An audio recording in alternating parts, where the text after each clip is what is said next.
주께서 서서 외쳐 이르시되 누구든지 목마르거든 내게로 와서 마시라.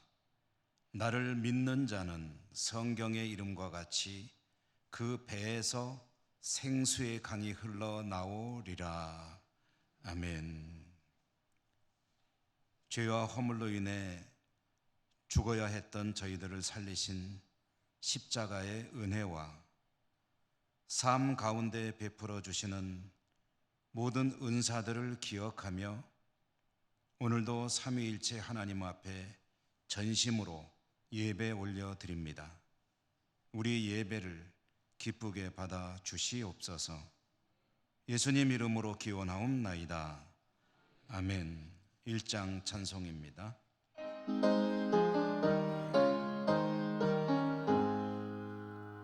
만복의 근원 하나님 온 백성 찬송 드리고 저 천사여 찬송하세. 찬송 성부 성자 성령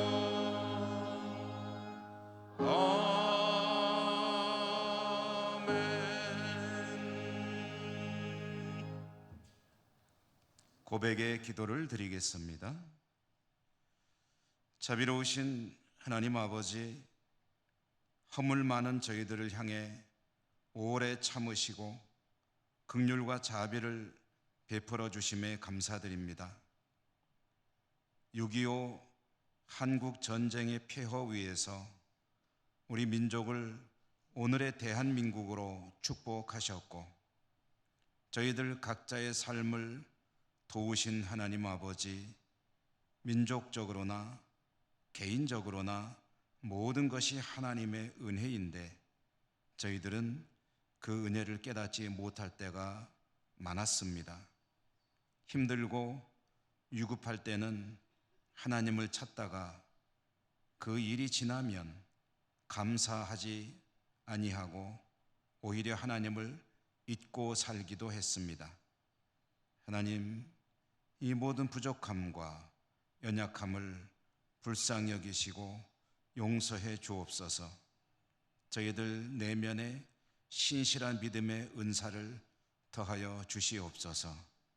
이 시간에 하나님 앞에 조용히 침묵하며 드러나지 않는 모든 허물과 죄들도 하나님 앞에 고백합니다.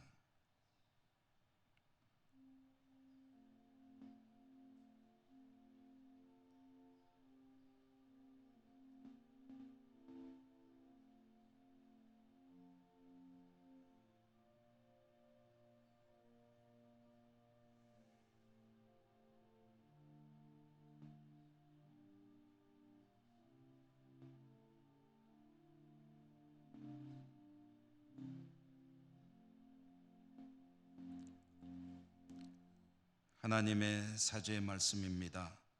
여호와께서 말씀하시되 오라 우리가 서로 변론하자. 너희의 죄가 주홍 같을지라도 눈과 같이 희어질 것이요 진홍같이 붉을지라도 양털같이 희게 되리라. 아멘. 성시교독 교독문 100번 나라사랑 교독문입니다. 할렐루야, 내 영혼아 여호와를 찬양하라.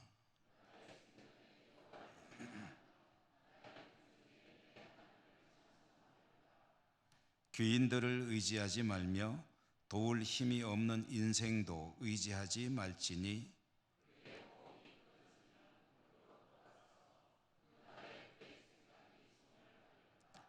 야곱의 하나님을 자기의 도움으로 삼으며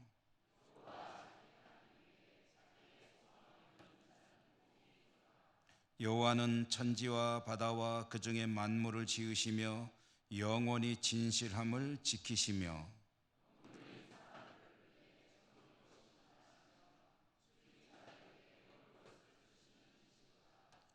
여호와께서는 갇힌 자들에게 자유를 주시는도다.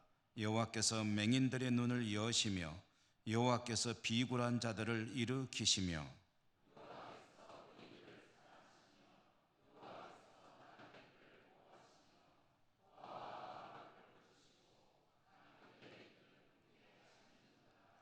아멘. 사도신경 신앙 고백합니다. 나는 전능하신 아버지 하나님, 천지의 창조주를 믿습니다. 나는 그의 유일하신 아들, 우리 주 예수 그리스도를 믿습니다. 그는 성령으로 잉태되어 동정녀 마리아에게서 나시고 본디오 빌라도에게 고난을 받아 십자가에 못 박혀 죽으시고 장사된 지 사흘 만에 죽은 자 가운데서 다시 살아나셨으며 하늘에 오르시어 전능하신 아버지 하나님 우편에 앉아 계시다가 거기로부터 살아있는 자와 죽은 자를 심판하러 오십니다. 나는 성령을 믿으며 거룩한 공교회와 성도의 교제와 죄를 용서받는 것과 몸의 부활과 영생을 믿습니다. 아멘.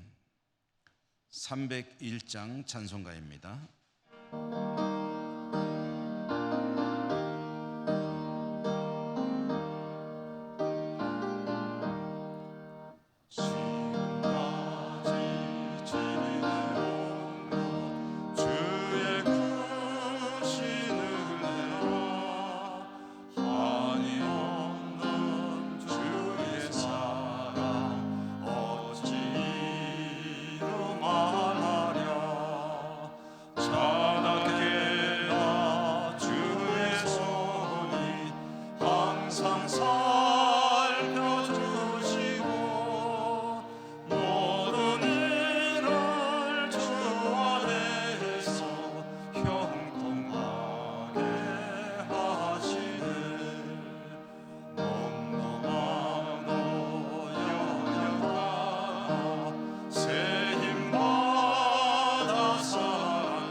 조동식 장로님 기도 인도하시겠습니다.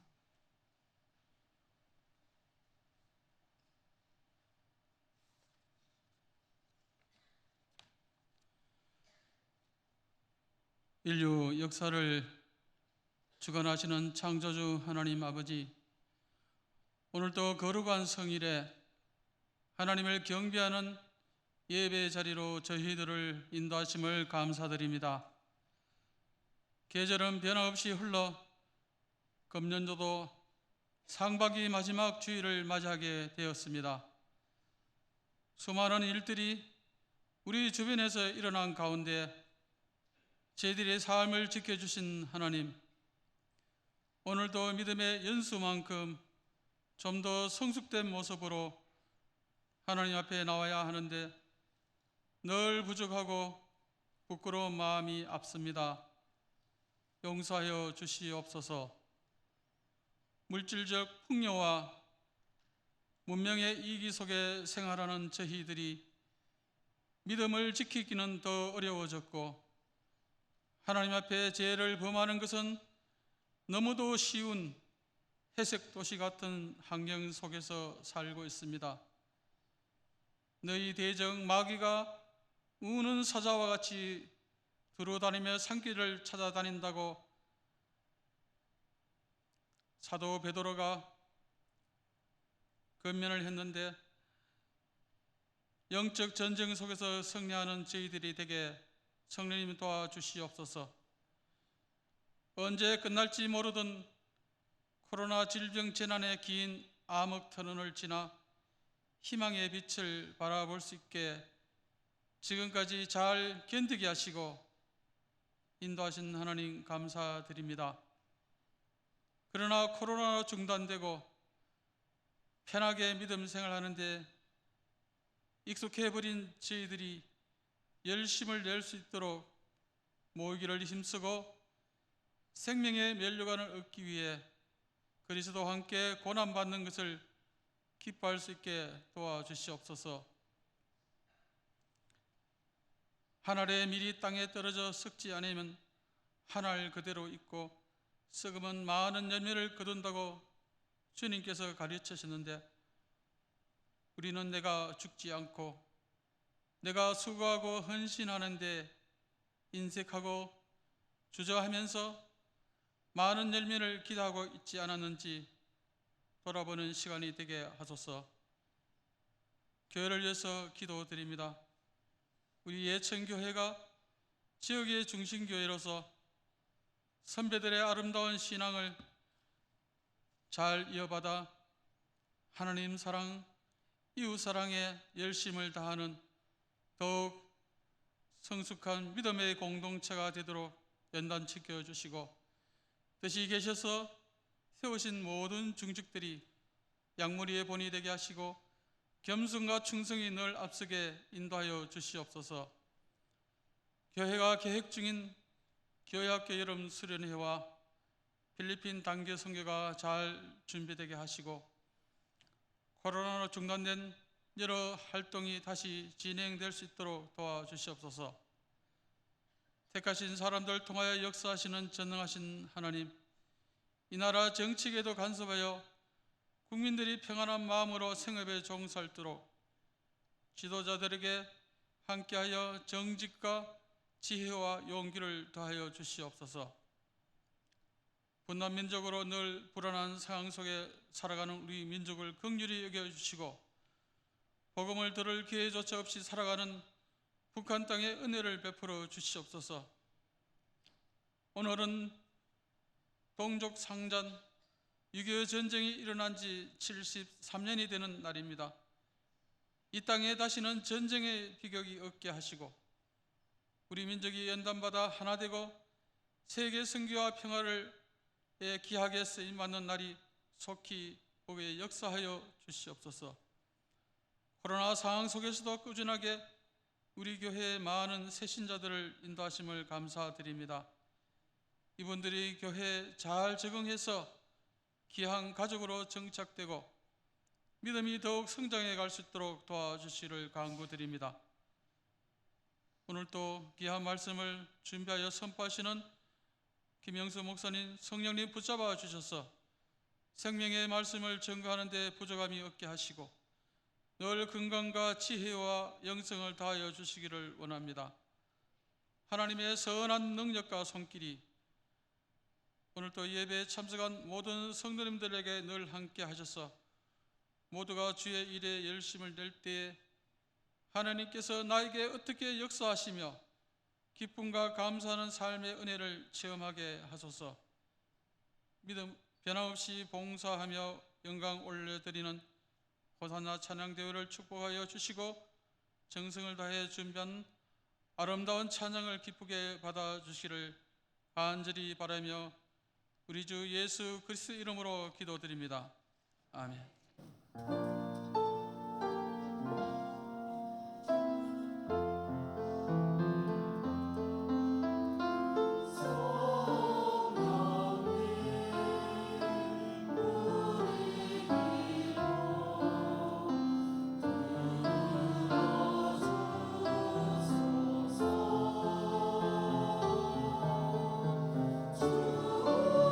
주님의 크신 사랑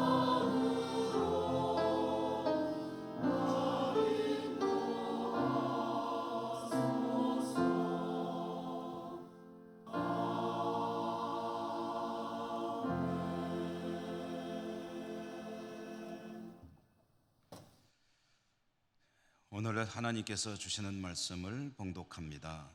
신약 성경 로마서 12장 1절에서 2절까지 두 절의 말씀입니다.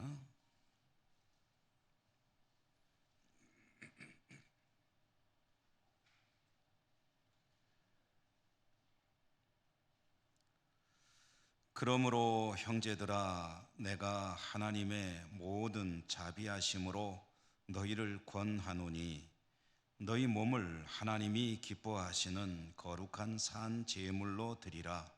이는 너희가 드릴 영적 예배니라. 너희는 이 세대를 본받지 말고 오직 마음을 새롭게 함으로 변화를 받아 하나님의 선하시고 기뻐하시고 온전하신 뜻이 무엇인지 분별하도록 하라. 아멘. 호산나 찬양대 하나님께 찬양 올려드립니다.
하나님을 예배하는 여러분들을 진심으로 축복합니다.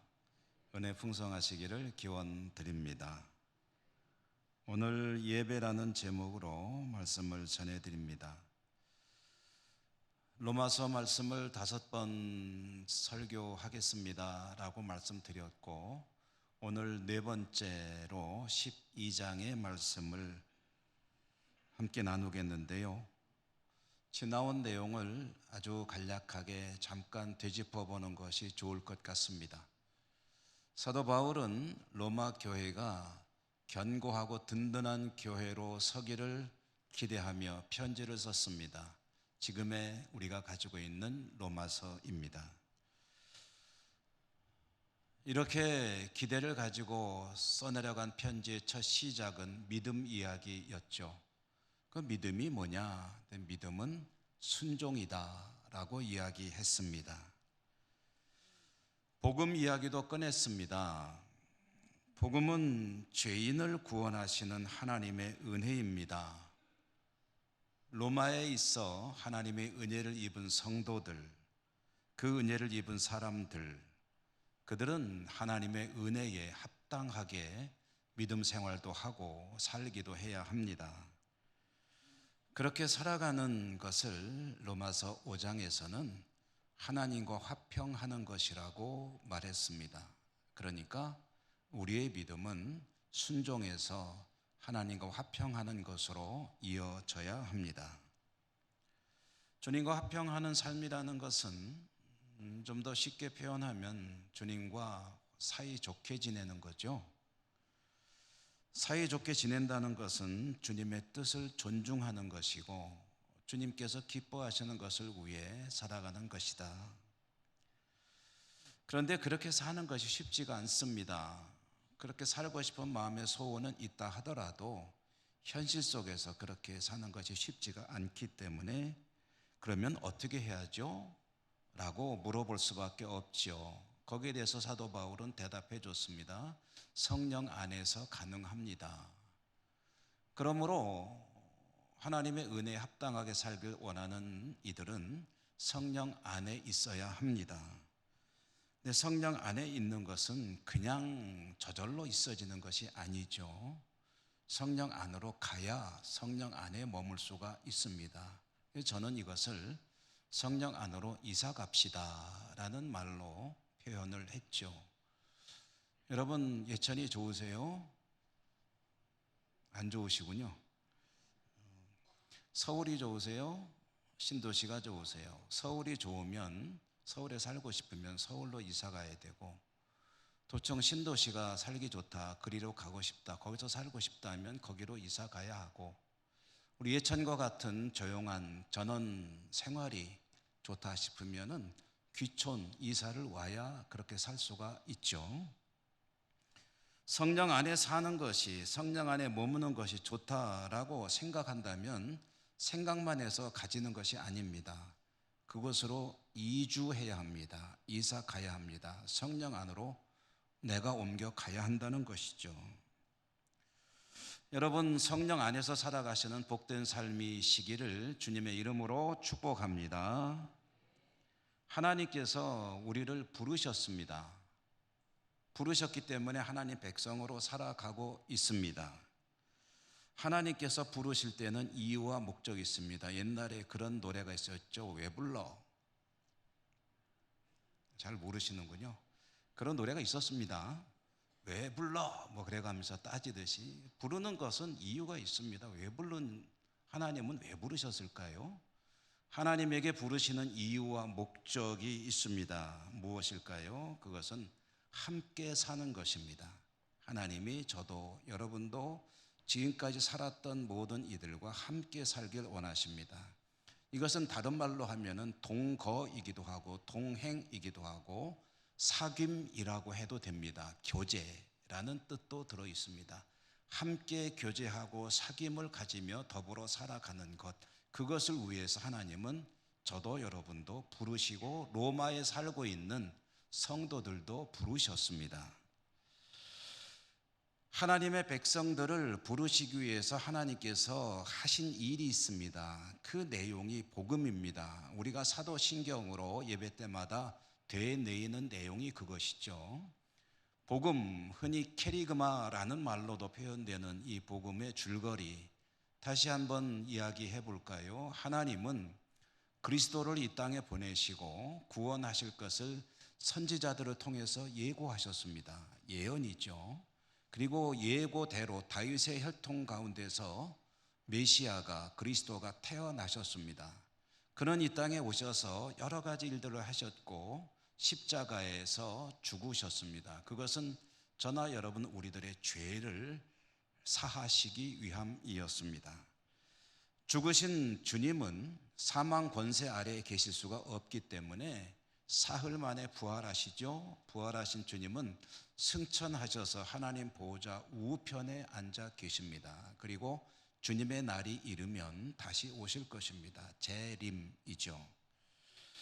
이것이 복음입니다. 복음의 얼개, 뼈대이고요. 그리고 하나님께서 저와 여러분 이 땅에 살았던 모든 주의 백성들을 부르시기 위해 하신 일입니다.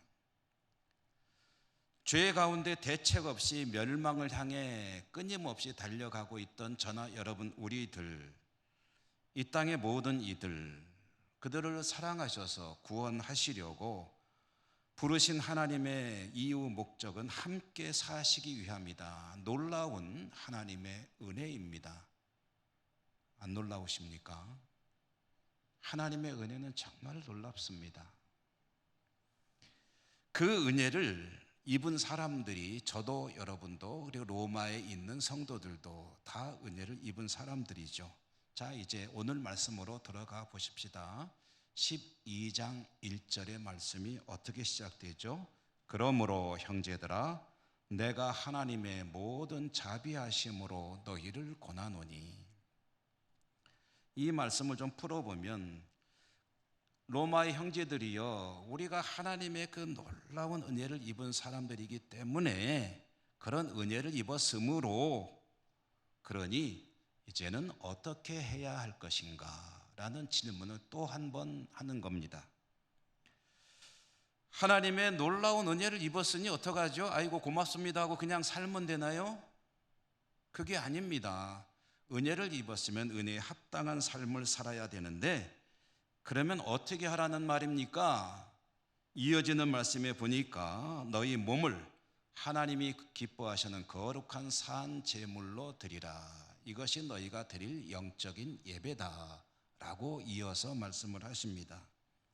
자, 여러분, 간략하게 정리해 보면 은혜를 입었습니까? 하나님의 놀라운 은혜를 입었습니까? 그러면 합당한 삶을 살아야죠. 어떻게 해야 되죠? 영적인 예배를 드리셔야 합니다 라는 대답입니다. 여러분, 하나님께 은혜 입으셨습니까? 그러면 영적 예배를 드리는 삶을 사셔야 합니다. 그런데 궁금하죠? 영적 예배가 뭔가요? 좀 전에 말씀드렸지만 하나님께서 우리를 부르시는 이유, 목적은 하나님께서 저도 여러분도 하나님의 백성으로 여기시고 삼으시고 함께 사시기 위함이다. 하나님이 함께 살고 싶으십니다. 그래서 부르셨습니다. 이것은 하나님의 입장에서 표현한 것입니다. 이것을 우리들의 입장에서 표현해 보면 어떤 것이 되느냐? 하나님이 부르셔서 우리가 함께 살아간다면 그것은 우리들이 하나님과 동거하는 것이고, 하나님과 교통하는 것이고, 하나님과 교제하는 것이고, 하나님과 사귀는 것이고, 하나님을 섬기는 것이고. 그런데 이 일을요 다 뭉뚱그려 가지고 표현하는 말이 하나 있습니다. 그게 뭐냐면 예배입니다. 하나님이 우리를 부르시는 목적, 하나님은 예배를 받기 원하시고 우리는 하나님을 예배하도록 하기 위해서 부르셨다라는 말씀입니다. 오늘 말씀도 그러므로 라는 말로 시작이 되는데요, 로마서를 읽어보면 곳곳에 여러 군데에서 그러므로라는 말이 나옵니다. 이 그러므로라는 말이 나온 것은 하나님의 은혜를 입었으므로 그 다음에 어떻게 해야 되느냐라는 이야기를 꺼낼 때 계속 등장하는 그런 말과 말을 이어주는 그런 용어죠. 국어 문법으로는 접속사라고 하죠. 앞에 이런 일이 있기 때문에, 그렇기 때문에 어떻게 해야 될 것이냐. 하나님의 은혜를 입었으므로, 하나님의 은혜를 안다면, 하나님의 은혜로 구원받았으므로, 하나님께서 그런 은혜를 베푸셨으므로, 그동안에 우리가 읽은 이야기는 뭡니까? 순종하는 믿음으로 나가야 되고, 하나님과 화평해야 하고, 그리고 성령 안에 머물러야 하고, 오늘 말씀은 무엇입니까? 하나님께 영적 예배를 드려야 한다라는 이야기로 이어지는 겁니다. 여러분, 하나님께 영적 예배 드리시기를 축복합니다. 그런데 하나 여쭤보죠. 영적 예배가 뭡니까? 이걸 알아봐야죠. 우리는 예배에 대해서는 잘 압니다. 지금도 예배 드리고 있잖아요. 이게 예배 아닙니까? 그런데 오늘 사도 바울은 예배를 드리라라고 하지 않고 여기에 단어 하나를 더 붙였죠. 영적 예배를 드리라. 그러면 특별한 뜻이 있는 걸까요? 이게 뭘까요? 영적 예배. 사도 바울은 워낙에 친절하셔서 여기에 그 설명을 다 해놓으셨습니다. 읽은 말씀에 보면은 그 설명이 나와 있죠. 너희 몸을 하나님이 기뻐하시는 거룩한 산 제물로 드리라. 이것이 너희가 드릴 영적 예배니라. 그러니까 영적 예배는 뭐냐면 우리 몸을 하나님이 기뻐하시는 거룩한 산 제물로 드리는 삶을 사는 것, 그것이 영적 예배라는 거예요. 그러니까 여러분, 이제 우리는 하나님 은혜를 안다면 우리 몸을 하나님 기뻐하시는 거룩한 산 제물로 드리는 그런 믿음의 삶을 살아야 합니다. 아멘. 그런데 여기도 또 역시 막연한 내용들이 들어있죠. 산 제물로 드리라 했는데, 그럼 산 제물로 드린다는 것은 또 무슨 소리인가요? 여러분, 성경에서 제물이 무엇입니까? 제물은 하나님께 제사를 지낼 때 불을, 구약 성경에 보면은 제단에 불을 피우고 그 위에다가 제물을 올려놓잖아요. 그래서 그 제물을 태우지 않습니까? 태우면은 나오는 연기, 냄새, 이것이 하늘로 쫙 올라가거든요. 그 올라가는 냄새와 연기가 하나님 받으시는 향기로운 제물이라고 했거든요. 그러니까 제물이란 뭐냐면은 그 불 위에 올려지는 그런 양이나 염소 같은 것, 때로는 소, 그리고 좀 형편이 어려운 이들은 비둘기 같은 거, 산비둘기, 이런 것들을 올려서 태우지 않습니까? 그게 제물이죠. 그러므로 제물이 가지는 특징은 뭐냐면은 죽었다는 거죠. 산채로 태우는 건 없잖아요. 찔러서 피를 흘리고 피를 뿌리기도 하고, 때로는 그 죽은 몸뚱아리를 자르기도 하고 해서 불 위에 올려놔서 그 연기로 하나님께 제사를 지내는 것인데, 그것이 제물인데, 너희 몸을 하나님 기뻐하시는 거룩한 산 제물로 드리라 라고 했으니, 산 제물은 죽는 것인데 왜 산 것이라고 했을까? 그런 게 있을까? 너희 몸을 하나님이 기뻐하시는 산 제물로 드리라. 제물로 드리라 그러면 죽어서 내가 불태워진다는 소린가? 근데 살아있는 채로 불태우면 되는 것인가? 이렇게 하다 보면 이 말이 이게 좀 앞뒤가 안 맞는다는 것을 알 수가 있습니다. 그러므로 너희 몸을 산 제물로 드리라 할 때 이 몸이라는 것은 우리 몸뚱아리를 가리키는 것은 아니로구나 하는 것을 알 수가 있습니다. 그럼 뭘까요? 너희 몸을 하나님이 기뻐하시는 거룩한 산 제물로 드리라 할 때 너희 몸이 우리의 몸을, 이 육체, 신체를 의미하는 것이 아니라고 한다면 몸이 가지는 의미가 뭐냐? 결론만 말씀드리면 이것은 삶을 의미하는 것입니다. 그래서 이렇게 바꿔서 읽으면 쉽겠죠. 너희 삶을 하나님이 기뻐하시는 거룩한 산 제물로 하나님께 온통 드리라. 이것이 너희가 드릴 영적인 예배니라. 하나님의 은혜를 받았느냐, 구원 받았느냐, 그것을 깨닫고 있느냐, 그것이 감사하냐, 그러면은 너희들의 삶이 온전히 하나님께 드려지는 산 제물로 드려지는 거룩한 삶을 살아야 한다. 그것이 너희가 하나님께 드릴 영적인 예배다. 그런 이야기입니다.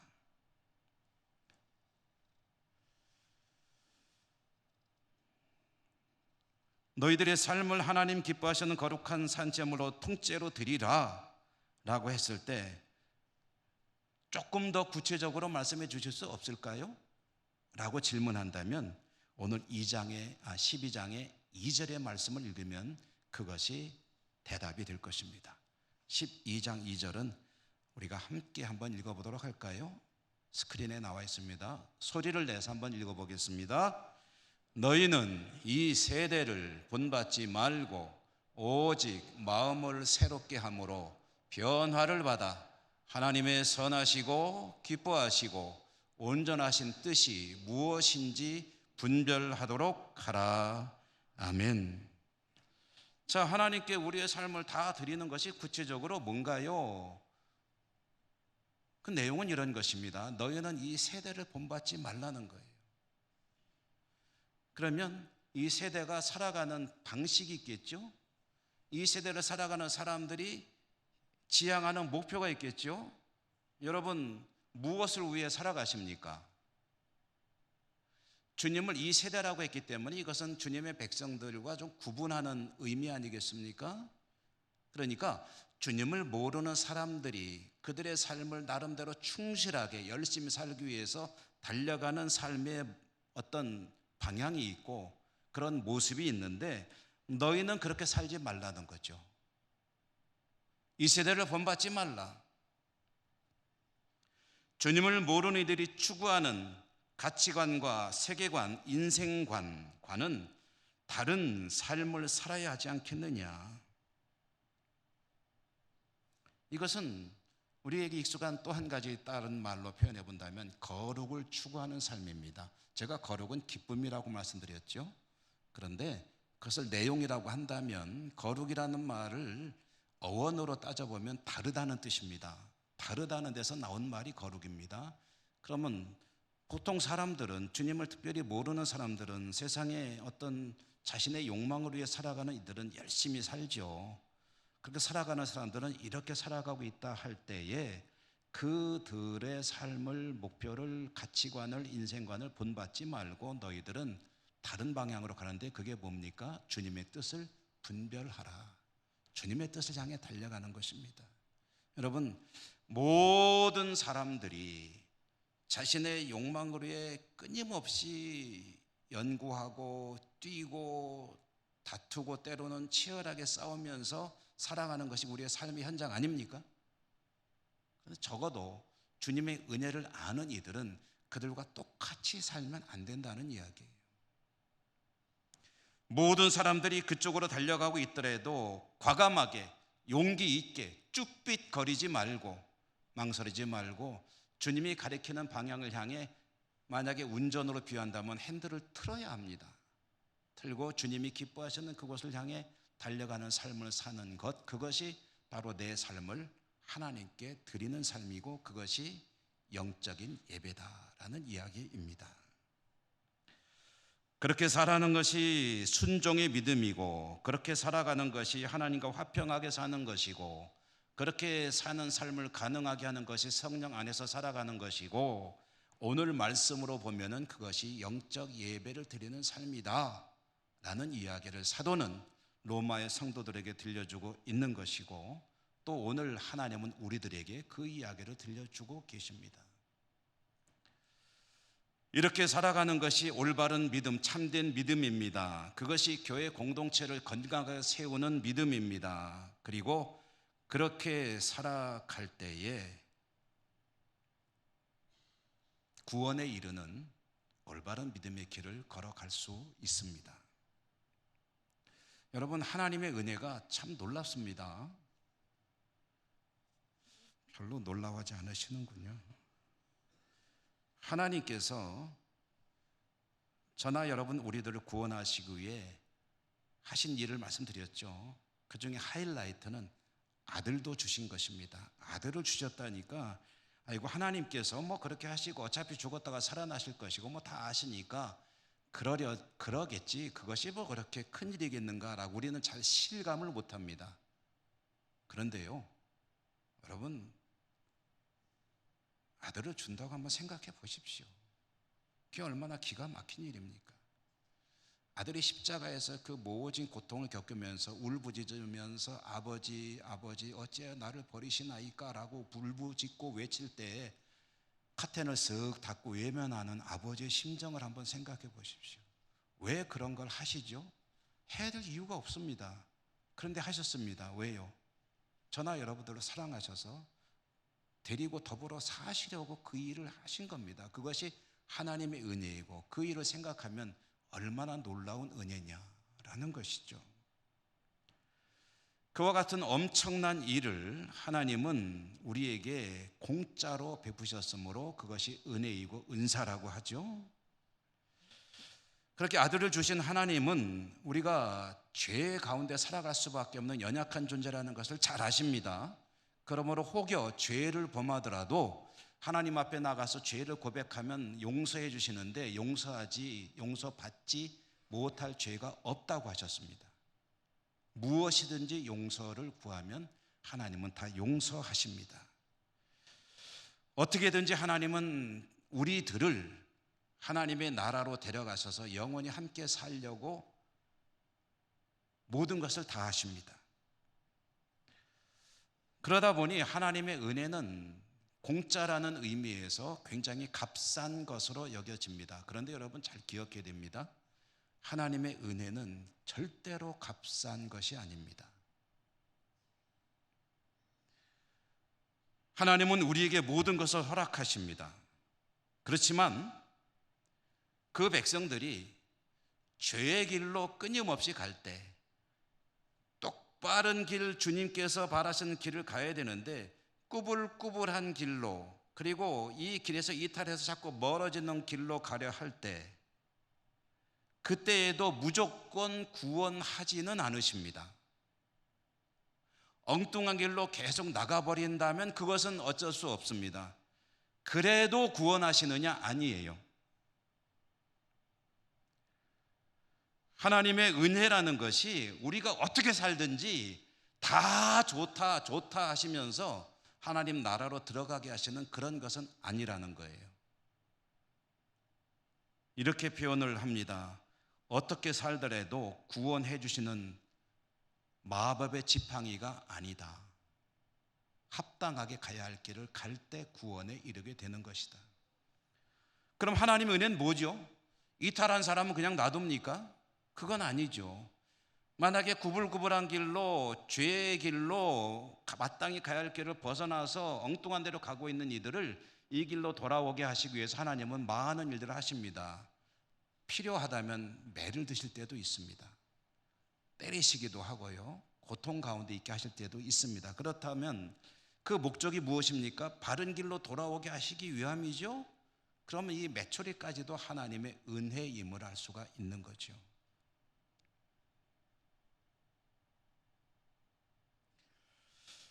말씀을 묵상하며 이런 생각도 해봅니다. 하나님께서 정말 원하시는 게 뭐냐? 그 백성과 함께 살고 싶은 게 뭐냐? 그 근본적인 목적이 뭐냐면 하나님은 저나 여러분 우리의 하나님이고 싶으십니다. 나의 하나님이고 싶으신 거예요. 이렇게 표현하면 쉬울지 모르고 하나님 되고 싶으시다. 그런데 되는 게 아니에요. 되는 건 아니었다가 그렇게 되는 게 되는 거잖아요. 원래 우리 하나님이시거든요. 그런데 그 관계가 끊어졌거든요. 끊어진 우리들을 다시 그 자리로 돌이키시는 거죠.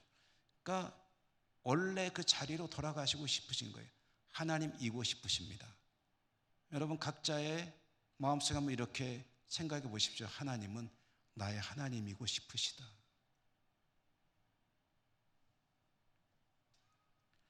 나의 하나님으로, 나는 하나님의 백성으로 더불어 영원히 살아가는 것이 하나님의 최종 목적이다.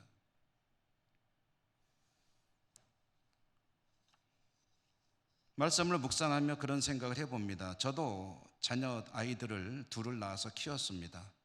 큰 아이, 아들이 태어났을 때 그 아이는 아빠를, 엄마를 알아보지 못합니다. 처음에는 조금씩 시간이 지나면서 알아봅니다. 먼저 엄마를 알아보겠죠. 그러다가 이제 아빠도 알아볼 때가 됩니다. 아이가 어렸을 때 직장에 출근하고 집으로 돌아오면 아이가 있다가 아빠를 알아보고 아빠를 향해서 손을 벌리고 잘 나오지 않는 발음으로 아빠 아빠 하면서 엉덩이를 들썩거리고 하게 되면은 그러면 감격에 젖습니다. 아이를 안습니다. 꼭 안아줍니다. 그러면서 입으로 말을 하든 안 하든 이런 말을 하게 됩니다. 아이고, 내 아들이 아빠를 알아보네. 그래, 내가 네 아빠야. 알지? 너는 내 아들이야. 아들아, 사랑한다. 아이를 꼭 안아주게 되죠. 그것이 아빠의 마음 아닙니까? 이 아이를 위해서 못할 게 없겠죠. 아이와 더불어 잘 살기 위해서 최선을 다할 것입니다. 그런 다짐도 하게 되죠. 그게 하나님의 마음입니다. 하나님은 하나님의 백성들에게 아버지라는 소리를 듣고 싶으십니다. 왜요? 아버지니까. 그들의 하나님이시니까. 근데 그렇게 안 부르고 때로는 자꾸 엉뚱한 대로 갈 때에 하나님은 그것을 되돌리기 위해서 모든 것을 다 하십니다. 끊임없이 일하십니다. 그리고 말씀하십니다. 이 말씀도 계속하세요. 내가 네 하나님이다. 너는 내 백성이다. 왜 자꾸 엉뚱한 데로 가니?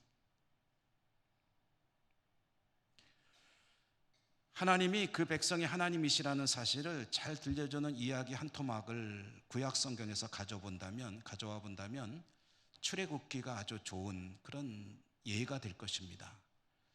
이스라엘 백성이 이집트에서 노예로 살고 있습니다. 하나님께서 그 백성들의 고통을 보시고 그들을 건지시기로 작정하셨습니다. 그래서 위대한 지도자 모세를 이집트로 보내시죠. 하나님은 모세에게 바로와 만나서 단판을 지으라 하셨습니다. 그때 하신 말씀이 뭐였냐면 바로에게 이렇게 말하라. 이스라엘은 내 백성이다. 그들을 보내라. 그들이 광야에서 나를 섬길 것이니라 라고 말하라고 하셨습니다. 여러분, 이 이야기 속에 하나님의 마음이 뜻이 다 들어 있습니다. 내 백성을 보내라. 이스라엘은 내 백성이라는 거예요.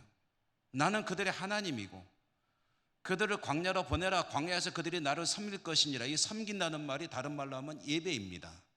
광야에서 그들이 나와 더불어 살 것이다. 나는 그들을 사랑하고 돌볼 것이며 그들은 나를 섬기는, 나를 예배하는 그런 삶을 살게 될 것이다. 그러니 너 내 백성 붙들지 말고 지금 모진 삶으로 억압하고 있는데 그들을 해방시켜라. 풀어줘라. 그렇지 않으면 혼날 것이야 라고 모세를 통해서 말씀하신 거죠. 그들이 광야에서 나를 섬길 것이다. 이 말이 하나님께 나의 삶을 드리는 삶을 살 것이다. 예배자의 삶을 말하는 것입니다.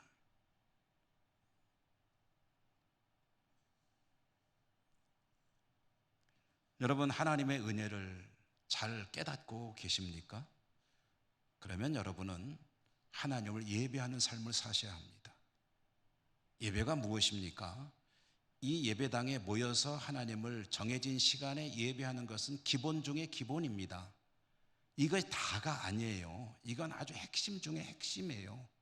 이거는 가장 원초적인 것이고 하나님께서 기대하시는 영적인 예배라는 것은 여기에서 예배하는 것뿐 아니라 여러분이 어디든지 살아가는 삶의 자리에서 하나님께 내 삶을 드리는 삶을 사는 것입니다. 하나님께 영광 돌려드리는 것이죠. 하나님의 은혜를 안다면 그와 같이 살아야 한다. 로마의 성도들에게 사도 바울이 말하는 것이고 오늘 우리들에게 하나님께서 이 로마서 말씀을 통해서 들려주시는 하나님의 음성입니다. 여러분, 저는 여러분 모두가 하나님의 은혜에 합당한 영적 예배, 여러분의 삶을 하나님께 드리는 삶에 성공하시는 여러분 모두가 되시기를 주님 이름으로 축원합니다. 은혜로우신 하나님 감사합니다. 오늘도 저희들을 불러주시고 예배케 하심을 감사하고 말씀으로 만나주시니 감사합니다. 우리 예배를 영광 중에 받아주시고 어디서나 하나님께 온 삶을 드리는 믿음으로 살 수 있도록 도우실 줄 믿습니다. 하나님께만 기쁨이 되게 하여 주시옵소서. 예수님 이름으로 감사하고 기도드립니다. 아멘. 304장 찬송하시며 봉헌하시겠습니다.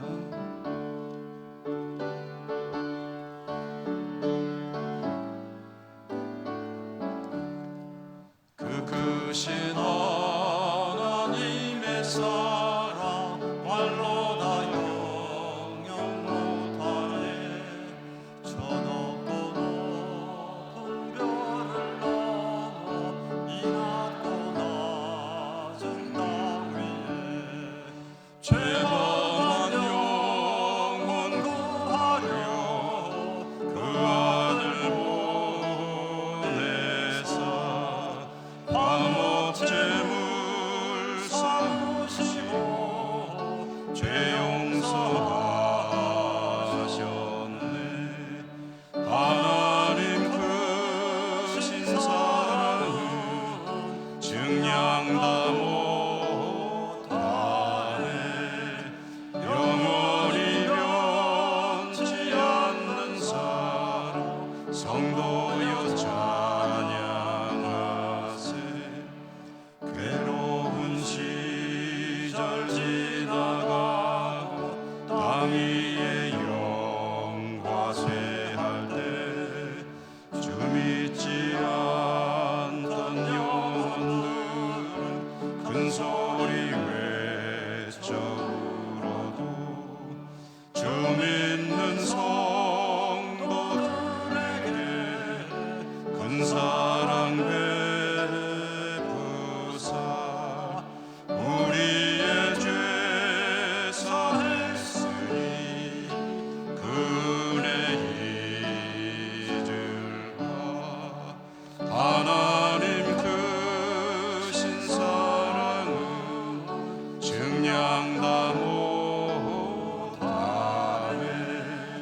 영원히 변치 않는 사랑 성도여 찬양하세. 하늘을 두루마리 삼고 바다를 먹물 삼아도 한없는 하나님의 사랑 다 기로 갈 수 없겠네. 하나님의 크신 사랑 그 어찌 닿았을까. 저 하늘 높이 쌓아도 채우지 못하리. 하나님 크신 사랑은 증량 다 못하네. 영원히 변치 않는 사랑 성도여 찬양하세. 자비로우신 하나님, 오늘도 저희들이 하나님을 예배할 수 있도록 은혜 더해 주시고 하나님을 향해 나올 때 빈손으로 오지 않고 올려드릴 예물을 들고 올 수 있는 물질의 복 주신 것도 감사합니다. 하나님의 은혜가 감사하여 마땅히 드릴 부분 오늘도 거룩하게 구별해 가지고 나와 올려드리오니 기쁘시게 받아주시고 이 예물 쓰일 때마다 하나님의 뜻 이루어지고 하나님의 영광 나타나고 하나님의 나라 확장되게 하여 주옵소서. 드리는 저희들의 삶을 더욱 축복해 주셔서 늘 성령 안에 하나님과 화평하며 순종의 믿음으로 살게 하시되 온 삶을 하나님께 드리는 영적 예배자로 사는 일에 성공할 수 있도록 축복하여 주시옵소서. 예수님 이름으로 감사하고 기도 올리옵나이다. 아멘.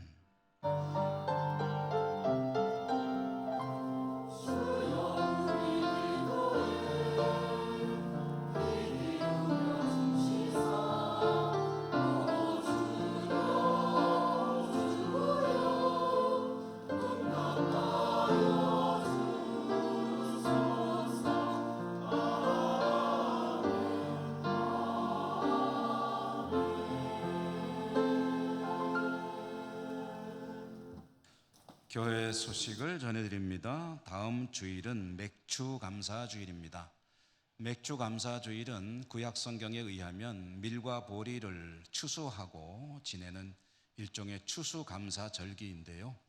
우리 한국 교회에서는 이 맥주 감사 주일을 1년의 하반기가 시작되는 첫 주일, 그러니까 7월 첫 주일에 상반기를 지내고 하나님께 감사하는 주일로 그 정신을 이어가며 지키고 있습니다. 여러분께서 지난 상반기 하나님께 감사하며 하나님께 합당한 감사를 드리는 그런 주일로 삼으시기 바랍니다. 정기당회는 오늘 2부 예배 후에 있겠고요. 다음 주에는 정기 재직회가 있겠습니다. 바울의 원래회 모임 오늘 점심 식사 드시고 샬롬 홀에서 모입니다. 바울의 회원들이 잘 기억해 주시기 바라고요. 성지 답사를 준비하고 있죠. 신청하신 분들은 오늘 오후 찬양 예배 후에 주보에 새 가족실로 되어 있는데 좀 좁아가지고 소예배실로 바꾸겠습니다. 오늘은 이 일을 주관하는 분들이 오셔가지고 설명회를 가지기 때문에 우리 신청하신 분들이 급한 일 아니면 가급적이면 오셔서 참여하시면 좋겠습니다. 필리핀 단기 선교를 준비하고 있죠. 준비 모임이 오늘 오후 찬양 예배 후에 찬양대실에서 있습니다. 필리핀 단기 선교 후원을 위한 바자회가 오늘 하루 열리고 있습니다. 4, 5 여전도회가 스스로 물품을 준비하기도 하고 또 협찬을 받기도 해서 1층 카페에서 물품을 판매하는데요. 이 판매한 대금은 전액을 단기 선교팀의 선교 사역을 돕기 위해서 드려지게 됩니다. 그러므로 혹시 여러분들이 물품 하나를 사시면 그 물품을 사는 돈이 선교를 위한 헌금으로 쓰인다라고 기억하시고 많은 관심 가져주시기 바랍니다. 안 사셔도 가서 구경만이라도 한번 하고 가세요. 1층 카페에 가셔서. 아멘. 이쪽만 아멘 하시는군요. 영주노의 장로 산악회 가족 산행 내일 철원 한탄강에서 있습니다. 오전 7시 30분 영주 시민운동장 출발.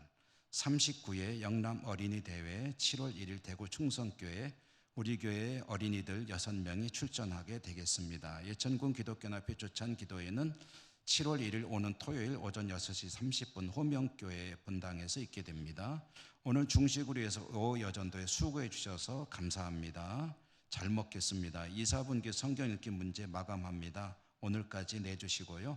시상은 7월 9일 주일에 합니다. 답안지를 내실 때는 뜨문뜨문 내지 마시고 한꺼번에 묶어서 내주시고 누가 내는지를 금년도 구역이나 이런 것들을 정확하게 기재해 주시면 고맙겠습니다. 늘푸른 대학이 이제 무더위가 오기 때문에 잠시 종강합니다. 6월 29일 종강하고 한 달여 정도 쉬게 되겠죠.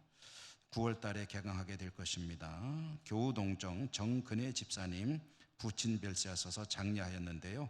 주님의 은혜와 위로가 함께 하시기를 바라고요. 늘푸른 대학 이렇게 1학기 시행되는 동안에 교사로, 주방봉사로 또 차량 운행으로 수고하신 모든 분들께 주님의 이름으로 감사를 드리고 은총이 함께 하시기를 바랍니다. 자, 우리 곁에 계신 분들하고 인사하시고 일어나겠습니다. 사랑합니다. 축복합니다.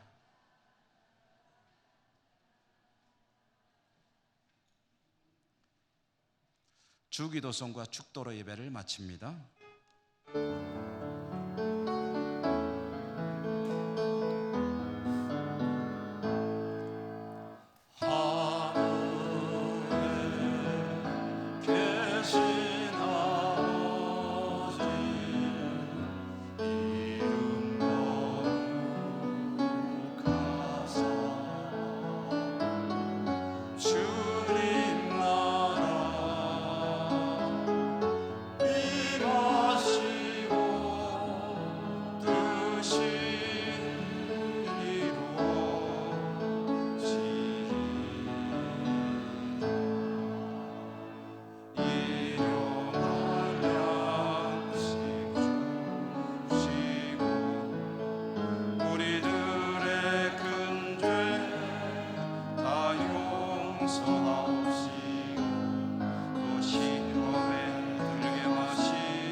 주의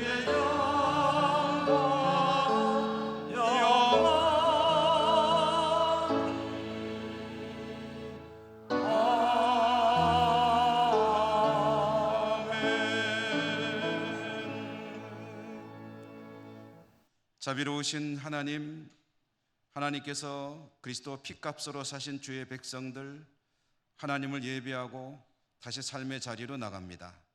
어디를 가든지 영적 예배에 승리하는 주의 백성들 다 되도록 축복해 주시옵소서.